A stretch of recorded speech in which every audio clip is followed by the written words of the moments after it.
আসসালামু আলাইকুম। আজকে আমি আলোচনা করব প্রেজেন্ট কন্টিনিউয়াস টেন্স নিয়ে। তো প্রথমে আমরা যেটা দিয়ে শুরু করব যে প্রেজেন্ট কন্টিনিউয়াস মানে কি। প্রেজেন্ট শব্দের অর্থ হচ্ছে বর্তমান, কন্টিনিউয়াস মানে হচ্ছে চলমান, আর টেন্স মানে হচ্ছে কাল।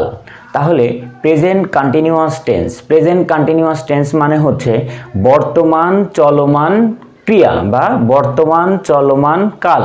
ঠিক আছে, তাহলে বর্তমান এ দ্বারা আমরা এখান থেকে বুঝতে পারছি যে প্রেজেন্ট কন্টিনিউয়াস মানে হচ্ছে বর্তমানে চলমান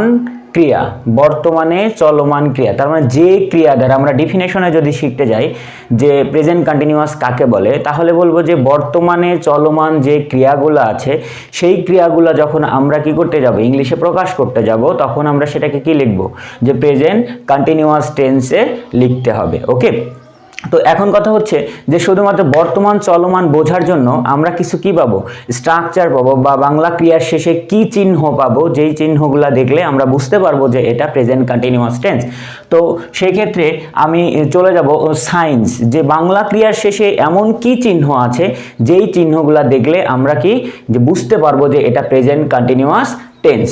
বাংলা ক্রিয়া শেষে যেই কাজগুলো দেখতে পাবো সেটা হচ্ছে বাংলা ক্রিয়া শেষে দেখতে পাবো হচ্ছে তেসি, যেমন হচ্ছে আমি ভাত খাইতেছি। ওকে, তারপরে তেসো তুমি ঘুরতেছো, তারপরে কি তেসেন তিনি কি করছেন, ফুটবল খেলতেছেন। ওকে, তারপরে সে সি সেন, এই যে শব্দগুলো দেখতে পাচ্ছি এই শব্দগুলো যদি আমরা বাংলা ক্রিয়ার শেষে দেখতে পাই, তেসি তেসো তেসেন সে সি সেন, এই ক্রিয়াগুলো এই শব্দগুলো যদি আমরা দেখতে পাই বা শব্দাংশগুলো দেখতে পাই, তাহলে সেটাকে আমি কি বলবো, প্রেজেন্ট কন্টিনিউয়াস টেন্স। ওকে, তো আমরা দুইটা উদাহরণে যাই যে দেখি কোন কোন বাক্যগুলা আর বাক্যে এটা কিভাবে থাকে। তো আমি বললাম যে আমি ফুটবল খেলিতেছি, আমি খেলিতেছি বা খেলছি। এই যে এখানে দ্বারা খেলিতেছি এবং খেলছি, তার মানে কি একটা চলমান আর একটা হচ্ছে মানে একটা চলিত একটা সাধু, দুইটাকে দেখিয়েছি আমি। তারপর কি যে রাতুল একটি গান শুনিতেছে বা শুনছে, এই যে রাতুল একটি গান শুনিতেছে বা শুনছে এটা দ্বারাও কিন্তু চলমান বোঝাচ্ছে। এরূপ যদি করছে, বলছে, ঘুমাচ্ছে, যাচ্ছে, পড়ছে, বা যদি চলিততে বলতে যাই তাহলে যাইতেছে, যাইতেছেন, করতেছেন। ঠিক আছে, এরকম যদি চলমান বোঝায় তাহলে আমরা সেটাকে কি করব, প্রেজেন্ট কন্টিনিউয়াস টেন্সে লিখব।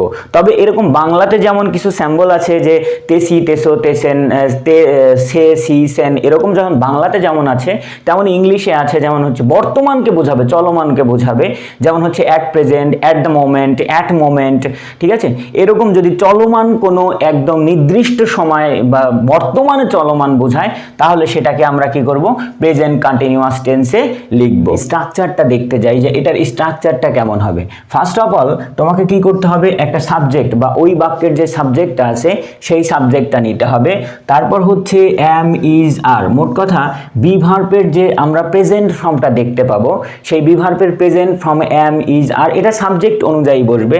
সাবজেক্ট যদি আই হয় এই বাক্যে তাহলে এম বসবে, এবং যদি সাবজেক্টটা যদি থার্ড পারসন সিঙ্গুলার নাম্বার হয় তাহলে সেক্ষেত্রে ইজ বসবে, এবং আর বাকি সকল সাবজেক্টের জন্য আমরা কি বসাবো, আর বসাবো। তাহলে কি এখান থেকে শিখলাম যে এম কোথায় বসবে, ইজ কোথায় বসবে এবং আর কোথায় বসবে। তাহলে এম বসবে হচ্ছে আই এর জন্য, তার সাবজেক্ট যদি থার্ড পারসন সিঙ্গুলার নাম্বার হয় তাহলে তার জন্য আমরা ইজ বসাবো, এবং যদি সাবজেক্ট থার্ড পারসন সিঙ্গুলার এবং আই ব্যতীত অন্য সকল জায়গায় আমরা কি বসাবো, আর বসাবো। তারপরে কি করব, তারপরে হচ্ছে present participle form of verb, present participle form of verb. এখন প্রেজেন্ট পার্টিসিপল ফর্ম কিন্তু আমাদের অনেকেরই অজানা। প্রেজেন্ট পার্টিসিপল ফর্ম এটার সাথে আমরা যদি বলি যে ভার্ব প্লাস আইএনজি, এটার সাথে আমরা পরিচিত। এই প্রেজেন্ট পার্টিসিপল ফর্ম আর ভার্ব প্লাস আইএনজি এটাকে একই বলে, মানে প্রেজেন্ট পার্টিসিপল ফর্মটা গঠিত হয় হচ্ছে ভার্বের সাথে আইএনজি যুক্ত হয়ে।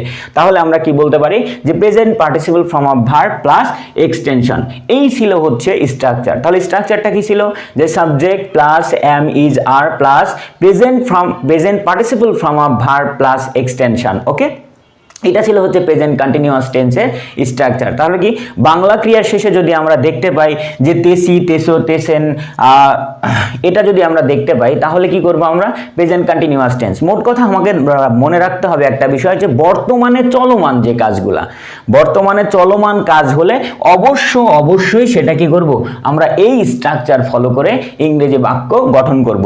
ওকে, তাহলে চলে যাই আমরা 2-3টা এক্সাম্পলে যাই, দেখি এক্সাম্পল 3টা কি হয়েছে। আমি প্রথমে লিখেছি যে আমি ফুটবল খেলিতেছি বা খেলছি, এই এক্সাম্পলটা দিয়েছিলাম। তাহলে এই বাক্যের সাবজেক্ট হচ্ছে আই, তার জন্য আমি এটার আমি এর ইংলিশ আই লিখেছি যে আমি। তারপরে কি আমি সাবজেক্ট অনুসারে এখানে আই এর জন্য আমি বলেছিলাম অ্যাম, তাহলে কি আই অ্যাম। এবং তারপর কি বলেছিলাম present participle form of verb, এই যে ভার্বের সাথে মূল ভার্ব যেটা প্লে, খেলা করা, এই প্লে এর সাথে কি করেছি আমি আইএনজি বসিয়েছি। তারপরে কি খেলিতেছি, এই যে ফুটবল, তাহলে এটা হচ্ছে এক্সটেনশন। তার মানে হচ্ছে আমি ফুটবল খেলিতেছি, that means in English the sentence will be that I am playing football. Okay, তো তারপর নেক্সট সেন্টেন্সে আসি যে রাতুল একটি গান শুনিতেছে বা শুনছে। রাতুল একটি গান শুনিতেছে বা শুনছে, আমরা এখানে দেখতে পাচ্ছি তেসি, তেসো, তেসেন আছে বাংলা ক্রিয়া শেষে এবং এটা দ্বারা বর্তমানে চলমান বোঝাচ্ছে। তাহলে এটা দ্বারা বর্তমান চলমান বোঝানোর কারণে আমি কি করব এই স্ট্রাকচারটাকে ফলো করব। তো প্রথমে লিখেছি রাতুল, সাবজেক্ট লিখেছি, তারপর হচ্ছে রাতুল যেহেতু third person singular number, so আমি এখানে কি বসিয়েছি ইজ বসিয়েছি এবং লিসেনের সাথে আইএনজি যুক্ত করেছি। তাহলে রাজু ইজ লিসেনিং, এখানে কি বলছে এ সং, এটা হচ্ছে এ সংটা হচ্ছে এক্সটেনশন, আমি অবজেক্ট বলতে যাব না, এক্সটেনশন বলছি। ওকে, তাহলে Ratul is listening a song, that means বর্তমানে চলমান কাজ, সে কি করছে গান শুনছে, বর্তমানে সে চলমান একটা কাজ করছে। ওকে, তারপর হচ্ছে আমি পরবর্তী আরেকটা বাক্য লিখেছি তারা স্কুলে যাচ্ছে। তারা স্কুলে যাচ্ছে, এখানে বাংলা ক্রিয়া শেষে সে দেখতে পাচ্ছি, তার মানে কি এটা একটা চলমান ক্রিয়া। তাহলে চলমান ক্রিয়া হলে আমি কি করব এই স্ট্রাকচার ফলো করে বাক্য লিখব দে, তারপর হচ্ছে যেহেতু দে থার্ড পারসন সিঙ্গুলার নাম্বার না এবং আইও না, তার জন্য আমি কি বসিয়েছি আর বসিয়েছি। তাহলে দে আর গো এর সাথে আইএনজি যুক্ত করেছি, দেন তারপর কি বলছে টু স্কুল, তাহলে কি দে আর গোয়িং টু স্কুল, এটা হচ্ছে কি তাহলে প্রেজেন্ট কন্টিনিউয়াসের স্ট্রাকচারে আমি চলমান ক্রিয়াটা লিখিয়েছি। তাহলে কি ডিফিনেশন হয়ে গেল, সাইন কি থাকবো হয়ে গেছে, স্ট্রাকচার হয়ে গেল, তারপর কি ইউজেসটা কখন আমরা এটা ব্যবহার করব সেটাও হয়ে গেল। ওকে, তো এখন কথা হচ্ছে আমরা দেখতে যাব যে বাক্য তো আমরা কয়েক ধরনের অ্যাফার্মেটিভ বাক্য পাবো, নেগেটিভ বাক্য পাবো, তারপর হচ্ছে ইন্টারোগেটিভ বাক্য পাবো এবং ইন্টারোগেটিভ নেগেটিভ বাক্য পাবো, সেই রূপে রূপান্তর করলে এটাকে কিরকম হবে সেটা দেখতে যাব। প্রথমে বাক্য লিখেছিলাম যে I am playing football, according to structure of present continuous tense, যে subject plus am is are plus ভার্বের সাথে আইএনজি প্লাস এক্সটেনশন। ওকে, তো এখানে সেই অনুপাতে আমি একটা বাক্য সাজিয়েছি আই এম প্লেইং ফুটবল। তো I am playing football that means আমি ফুটবল খেলিতেছি। তো এই বাক্যটা হচ্ছে অ্যাফার্মেটিভ বা হ্যাঁ বোধক বাক্য। বাট আমি যদি বলি যে আমি ফুটবল খেলিতেছি না, তাহলে কি হবে, তাহলে হচ্ছে কোনো কিছু হবে না। এই যে এম এর সাথে একটা এই সাহায্যকারী ভার্ব এম, এই এম এর সাথে একটা কি যুক্ত হবে, নট যুক্ত হবে। তাহলে হবে কি I am not playing football, I am not playing football that means আমি ফুটবল খেলিতেছি না। ওকে, তারপর এটাকে যদি আমি ইন্টারোগেটিভ করতে যাই তাহলে কি করব যে আই এম প্লেইং ফুটবল, আমি ফুটবল খেলিতেছি, বাট এটাকে যদি ইন্টারোগেটিভ তাহলে কি am I playing football, am I playing football, তার মানে কি ওই সাহায্যকারী ভার্বটা আমি কোথায় নিয়ে এসেছি, সামনে নিয়ে এসেছি, যে এম আই প্লেইং ফুটবল, আমি কি ফুটবল খেলিতেছি, এই যে একটা কোশ্চেন করছি। ওকে, তারপরে কি আমি যদি এটাকে আবার কি করি যে নেগেটিভ করি যে আমি কি ফুটবল খেলিতেছি না, তাহলে কি এই যে নটটা কি হয়ে যাবে এই এম এর সামনে চলে আসবে। কেন চলে আসবে, কারণ হচ্ছে এখানে হচ্ছে আছে কি একটা প্রোনাউন, আর প্রোনাউনের আগে প্রোনাউনের বাক্যগুলোকে যদি আমরা ইন্ট্রোনেগেটিভ করতে যাই তাহলে কি হবে এই নটটা সব সময় সামনে চলে আসবে, যে সাহায্যকারী ভার্ব বা অক্সিলারি ভার্ব থাকবে সেই অক্সিলারি ভার্বের সামনে চলে আসবে। তাহলে হবে কি অ্যামন্ট আই প্লেইং ফুটবল, আমি কি ফুটবল খেলিতেছি না। ওকে, তাহলে আমরা আরেকটা এক্সাম্পল দেখি।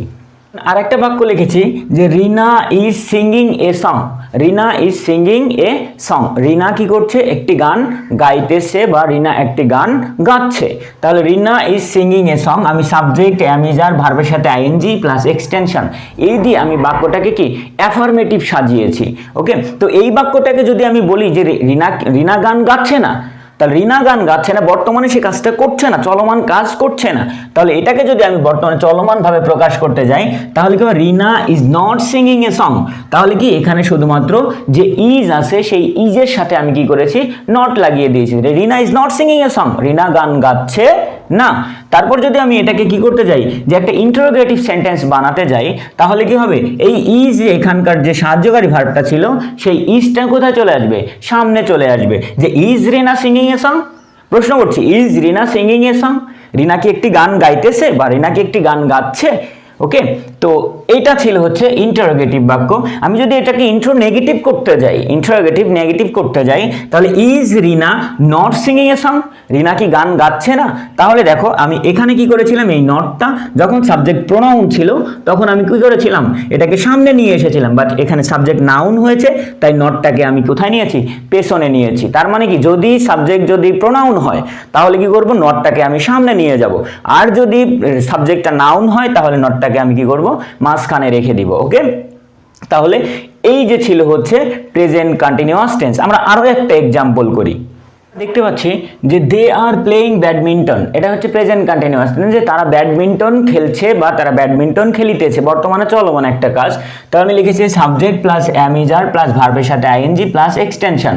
ওকে, তো এখন এই বাক্যটাকে আমি যদি বলি যে তারা ব্যাডমিন্টন খেলছে না, তারা ব্যাডমিন্টন খেলছে না, তাহলে কি করব, এই আর এর সাথে একটা নট লাগিয়ে দিব, যে they are not playing, they are not playing badminton. Okay, তারপর এটাকে যদি আমি কি করি, ইন্টারোগেটিভ বা প্রশ্নবোধক করতে যাই, তাহলে কি, are they playing badminton, are they playing badminton, তারা কি ব্যাডমিন্টন খেলছে, একটা প্রশ্ন তৈরি করলাম।